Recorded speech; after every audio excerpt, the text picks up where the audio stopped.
Hello, నేను మీ సిఎస్రావు.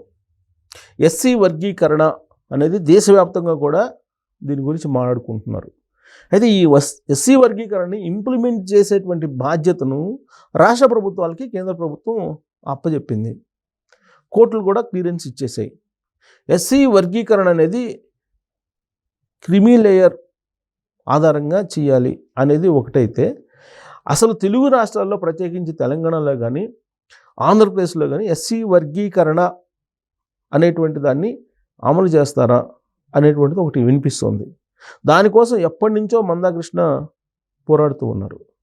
నరేంద్ర మోడీ గారు పెద్ద సభ పెట్టి ఆ సభకి నరేంద్ర మోడీ గారిని పిలిచి మందాకృష్ణ మాదిగా ఒక హామీ కూడా తీసుకోవడం జరిగింది. ఆ హామీ మేరకు కోర్టుల్లో ఉన్నటువంటి కేసులన్నింటినీ కూడా క్లియర్ చేయించడం, తర్వాత కేంద్ర ప్రభుత్వం ఒక నిర్ణయం ఇవ్వటం, ఇవన్నీ కూడా జరిగిపోయాయి.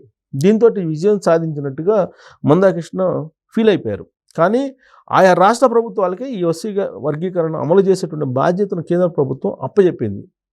కానీ ఏ రాష్ట్రం కూడా ఇప్పటివరకు ఎస్సీ వర్గీకరణ అమలు చేయడానికి ముందుకు రావట్లేదు. ప్రత్యేకించి ఆంధ్రప్రదేశ్, తెలంగాణలో ఈ ఎస్సీ వర్గీకరణని అమలు చేయించడానికి మరో ఉద్యమానికి మందాకృష్ణ మాదిగా రెడీ అవుతున్నారు. ఎస్సీ వర్గీకరణ అనేటువంటి కాన్సెప్ట్నే, ఆలోచననే బయటికి తీసుకొచ్చింది చంద్రబాబు నాయుడు గారు. ఎప్పుడో ఆయన 96లోనే బయటికి తీసుకొచ్చారు. అది ఇవాళకి ఒక రూపానికి వచ్చింది. రకరకాల కమిటీలు వేయటం, రకరకాల అధ్యయనాలు చేయటం, ఇవన్నీ అయిపోయిన తర్వాత ఇప్పుడు దానికి ఒక కంక్లూషన్ వచ్చింది. ఇలాంటి పరిస్థితుల్లో ఎస్సీ వర్గీకరణకి అప్పటి నుంచి అనుకూలంగా ఉన్నటువంటి చంద్రబాబు నాయుడు గారు ఆంధ్రప్రదేశ్లో అమలు చేయాలి అనేటువంటి కృతనిశ్చయంతో ఉన్నారు. ఈ మధ్యకాలంలో మందాకృష్ణ మాదిగ కూడా వెళ్ళి చంద్రబాబు నాయుడు గారిని కానీ కలవడం జరిగింది.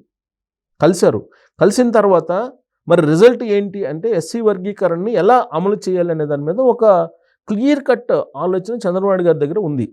ఏంటి అని అంటే, జిల్లాని యూనిటీగా తీసుకుని ఎస్సీ వర్గీకరణ చేయాలి అనేటువంటిది కాన్సెప్ట్. అయితే ఉమ్మడి జిల్లాలని యూనిట్గా తీసుకోవాలా, లేదా ఇప్పుడు విడగొట్టినటువంటి, విభజించినటువంటి జిల్లాలను యూనిట్గా తీసుకోవాలా అనే దాని మీద ఇంకా ఒక క్లారిటీ ఆంధ్రప్రదేశ్ ప్రభుత్వంలో రావాల్సి ఉంది. దాని మీద చర్చ జరుగుతుంది. ఈ లోపుగానే డిఎస్సి ప్రకటించడానికి ఆంధ్రప్రదేశ్ ప్రభుత్వం సిద్ధమవుతుంది అనేది వినిపించింది. అందుకే మందాకృష్ణ మాదిగా హడావుడిగా ఆంధ్రప్రదేశ్ ముఖ్యమంత్రి చంద్రబాబు నాయుడు గారిని కలవడం జరిగింది. దీంతో డిఎస్సి నోటిఫికేషన్ తాత్కాలికంగా ఆపివేయడం జరిగింది. డిఎస్సి నోటిఫికేషన్ను వేగంగా ముందుకు తీసుకెళ్ళి ఆ డిఎస్సిని నిర్వహించి ఇప్పటికిప్పుడు ఉద్యోగాలు నింపేటువంటి ప్రయత్నం జరగదేమో అనిపిస్తుంది. కారణం ఏంటంటే, వచ్చే అకాడమిక్ ఇయర్ లోపల డిఎస్సి నిర్వహించడం ద్వారా కొన్ని వేల మంది ఉద్యోగుల్ని నియామకం చేసే అవకాశం ఉంది అనేది బాగా ప్రజల్లోకి వెళ్ళిపోయింది. కారణం ఏంటంటే, ఎన్నికలకు ముందు చంద్రబాబు నాయుడు గారు ఇచ్చినటువంటి హామీ, డిఎస్సి ప్రకటిస్తాను, ఖాళీగా ఉన్నటువంటి పోస్టులు, ఉపాధ్యాయ పోస్టులన్నింటినీ కూడా నింపుతానని చెప్పి చంద్రబాబు నాయుడు గారు ఇచ్చినటువంటి హామీ. ఆ హామీ మేరకు నోటిఫికేషన్ ఇవ్వడానికి అన్ని రంగం సిద్ధం చేసింది ప్రభుత్వం, అంటే యంత్రాంగం. కానీ ఈలోపుగా మందాకృష్ణ మాదిగా చంద్రబాబు నాయుడు గారి దగ్గరికి వెళ్ళి డిఎస్సి ప్రకటించే లోపలే ఎస్సీ వర్గీకరణకు సంబంధించినటువంటి విధి విధానాలు, ఏ విధంగా దాన్ని అమలు చేయాలనే దాని మీద మీరు ఒక చట్టం చేయండి, ఆ తర్వాతనే దీన్ని మీరు అనౌన్స్ చేయండి అని చెప్పి ఒక రిక్వెస్ట్ చేసినట్టు తెలుస్తుంది. ఆ క్రమంలోనే డిఎస్సి నోటిఫికేషన్ వాయిదా పడే అవకాశం ఉంది. ఇన్ టైంలో ఈ ప్రకటన ఉండే అవకాశం లేదు. వచ్చే అకాడమిక్ ఇయర్ లోపల ఈ ప్రక్రియ అంతా పూర్తవుతుందా అనేటువంటి ఒక సందేహం అయితే ఉంది. అంటే లీగల్ సమస్య రాకూడదు, ఎస్సీ వర్గీకరణ అమలు చేయాలి, డిఎస్సిని నిర్వహించాలి. ఇది ఆంధ్రప్రదేశ్ ప్రభుత్వం ముందున్నటువంటి సవాళ్ళు. సో ఈ క్రమంలో డిఎస్సి అయితే కంపల్సరీ చంద్రబాబు గారు ఇచ్చినటువంటి హామీ మేరకు నోటిఫికేషన్ ఇస్తారు, నిర్వహిస్తారు కూడా. అయితే ఈలోపు ఎస్సీ వర్గీకరణని అమలు ఎలా చేయాలనే దాని మీద ఒక రూట్ మ్యాప్ను, ఒక ప్రణాళికను తయారు చేయడానికి అధికార యంత్రానికి ఒక దిశానిర్దేశం చంద్రబాబు గారు చేయడం జరిగింది. ఈలోపుగానే హర్ష్ కుమార్ మాజీ ఎంపీ, ఆయన ఒక ఉద్యమానికి నడుంగొడుతూ ఉన్నారు. ఒక ఉద్యమం చేయాలనేటువంటి ప్రయత్నం చేస్తూ ఉన్నారు. ఎస్సీ వర్గీకరణకి వ్యతిరేకంగా మాల మహానాడు సపోర్ట్ తోటి హర్ష కుమార్ ఒక ఉద్యమాన్ని తీసుకురావడానికి సిద్ధమవుతున్నారు అనేది లేటెస్ట్ అప్డేట్ ఆంధ్రప్రదేశ్ది. అయితే దీని వెనక ఎవరైనా ఉన్నారా, కేవలం హర్ష కుమార్ గారికి వచ్చినటువంటి ఐడియానేనా అని అంటే ఎస్సీ వర్గీకరణకి వ్యతిరేకంగా వైఎస్ఆర్ కాంగ్రెస్ పార్టీ ఉంది అనేది స్పష్టం చాలా వరకు. ఒకవేళ అఫీషియల్గా అనౌన్స్ చేయకపోయినప్పటికీ కూడా వైఎస్ఆర్ కాంగ్రెస్ పార్టీ ఎస్సీ వర్గీకరణకి అనుకూలం అని చెప్పి ఏ రోజు చెప్పలేదు, అలాగని చెప్పి వ్యతిరేకం అని కూడా చెప్పలేదు. బట్ మధ్య మార్గంగా ఇప్పటివరకు వ్యవహరిస్తూ వస్తూ ఉంది. కానీ ఓట్ బ్యాంక్ రాజకీయాల దృష్ట్యా మనం చిన్న క్లుప్తమైనటువంటి విశ్లేషణ చేసుకుంటే కనుక సాధారణంగా మాల సామాజిక వర్గం ఓట్లు కాంగ్రెస్ పార్టీకి ఉంటాయి. ఆ కాంగ్రెస్ పార్టీ నుంచి చీలినటువంటి వైఎస్ఆర్ కాంగ్రెస్ పార్టీకి ఇప్పుడు ఆ ఓట్ బ్యాంక్ ఎక్కువ ఉంది. ఎస్సీ మాదిగ సామాజిక వర్గం ఓట్లు మొదటి నుంచి కూడా తెలుగుదేశం పార్టీకి ఎక్కువ ఉంది. ఇప్పుడు ఎస్సీ వర్గీకరణ చేసినందువల్ల బెనిఫిట్స్ ఎవరికి వస్తాయంటే మాదిగలకు ఎక్కువ బెనిఫిట్స్ వచ్చే అవకాశం ఉంది.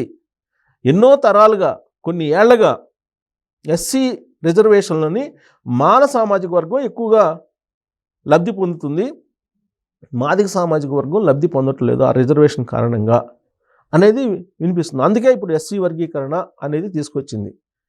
సో జనాభా నిష్పత్తిన ఎస్సీ వర్గీకరణ క్రిమిలేయర్ పద్ధతిన ఎస్సీ వర్గీకరణ చేయాలి అనేది. సో ఎస్సీ వర్గీకరణ చేసినప్పుడు మాదిగలకి తన పోర్షన్ వస్తుంది జనాభా నిష్పత్తి ప్రకారం. కాబట్టి అప్పుడు రిజర్వేషన్ ఫలాలు మాదిగలకు కూడా అందేటువంటి అవకాశం ఉంది. ఇప్పుడున్నటువంటి పరిస్థితుల్లో ఎస్సీ రిజర్వేషన్ల ఫలాలు ఎక్కువగా 80% మాల సామాజిక వర్గం అనుభవిస్తున్నారు అనేది. అందుకే ఇప్పుడు ఈ ఎస్సీ వర్గీకరణ చేసినందువల్ల మాదిగలకి కొన్ని అనుకూలమైనటువంటి ఫలితాలు ఉండేటువంటి అవకాశం ఉంది. అందుకే ఇప్పుడు తెలుగుదేశం పార్టీ మొదటి నుంచి ఎస్సీ వర్గీకరణకు అనుకూలంగా ఉంది కాబట్టి మాల సామాజిక వర్గం కొంత దూరంగా వస్తూ ఉంది. అట్ ద సేమ్ టైం అనాదిగా కూడా కాంగ్రెస్ పార్టీతో ట్రావెల్ అయ్యేటువంటి సామాజిక వర్గం ఎక్కువగా అనేది ఒక అభిప్రాయం ఉంది ఆ సెక్షన్, ఆ సామాజిక వర్గం మీద.